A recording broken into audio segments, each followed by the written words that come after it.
Hello everybody! Welcome to Poetry Workshop Week 1. I'm so excited. Thank you for everybody who submitted and everybody who has shown support.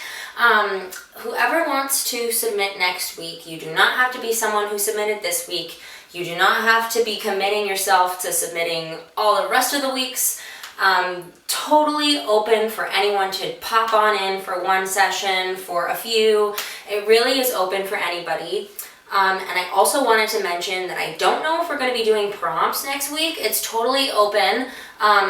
We might, but we also might not, just because I don't know if it's flowing very well or making people feel not constrained or like just letting the free creative juices flow, so to speak. I feel like maybe it's making people feel a little constricted, a little constrained, and maybe like stopping some of the creative energy. So let me know what you all think. Do we want a prompt for next week, or could it just be write what you want to write, what you feel inspired about?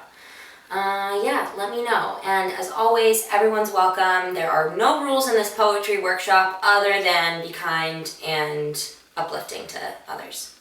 So let's get into the poetry. Our first submission is from Maddy, Gourlay. She's wonderful, and she wrote a little preface at the beginning. She said, okay, I sort of took some liberties with the prompts, I think. But basically, hanging out at my bedroom window in my parents' house is something I wouldn't normally be doing so much under non-pandemic circumstances. And I feel like, yeah, that's exactly right, the prompt. I feel like that was spot on. Like, gold star. I don't know liberties, but if you did take liberties, no problem with any prompts that we choose to do going forward. Okay, this is A Perfect Window by Maddy Gourlay. Gazing from a perfect window, waist high, wide sill, feet planted, head out, like someone who can't be bothered to choose between shelter and freedom. Gently and deliberately, I let my breath out into the night. Smoke unspools from my lips and stretches like she's waking from a deep sleep, showing me her tired body as she is lifted lovingly by the night air and carried away. A little further out onto the slanted, shingled roof now, and my sock feet say, lay it on me, world, your rules are made up. Because they are, and you are less breakable than you fear. I stare deeper and deeper into the swirling, inky ocean above my head, knowing I can see further in the dark, meeting eyes with as many stars as possible, feeling like they can see me too. And it feels good to have let myself been seen. As I climb back inside, seen in private, by the night, and no one else, through a perfect window. Y'all, that was so good! Chilling, beautiful, thought-provoking. I can see the night. What did everybody think about Maddy's poem? I loved it. Honestly, I love everybody's poems. I'm reading these in no specific order, so I'm next because I'm the next person who submitted. And this poem is called I Do Yoga Now.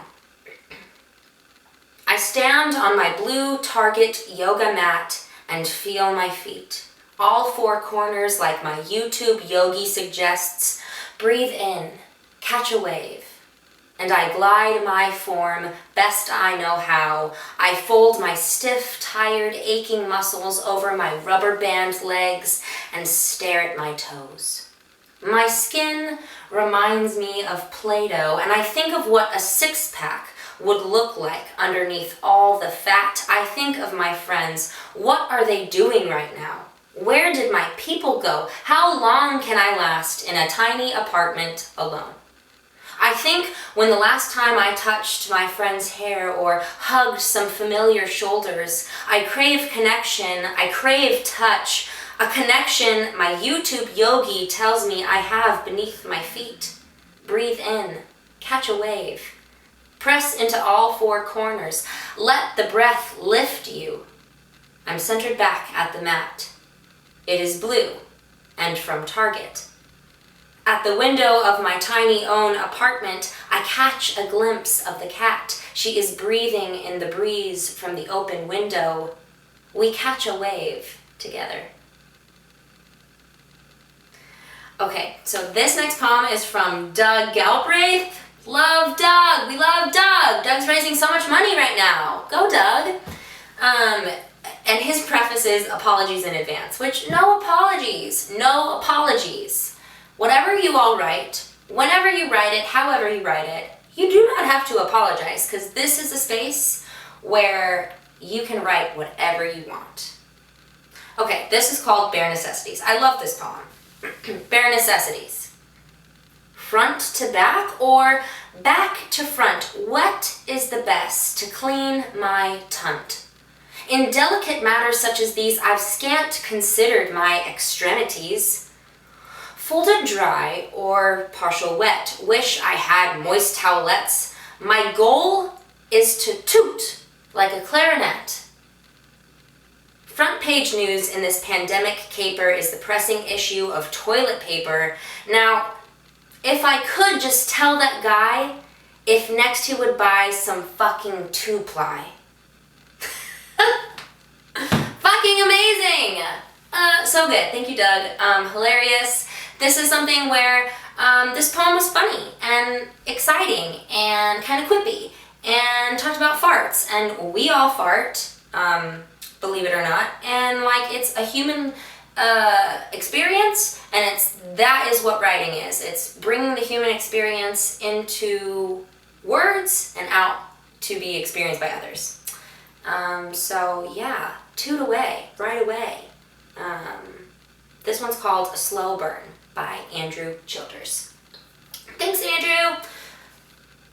Sun-baked soil sits inside this decrepit bed, a flurry of thoughts about where to begin. A butterfly weaves throughout your shimmering leaves as I watch the wind sway you and think to where to set you in. This green thumb is beginning to sprout, much like the lush green that I am now planting. Therapeutic ramblings to myself as I dig in such a happy and beautiful place in my garden. Beautiful! I feel like I'm on a summer's day in a garden planting and not killing the things that I plant, because I kill shit so bad. And that's the end of our poetry. For anyone who wants to submit for next week, please do. Anything as long or as short as you want, as funny or serious, as structured or free as you want. It is all open, it is all good, and I will see you all next week for Poetry Workshop. That was fun. I think it's a one-taker.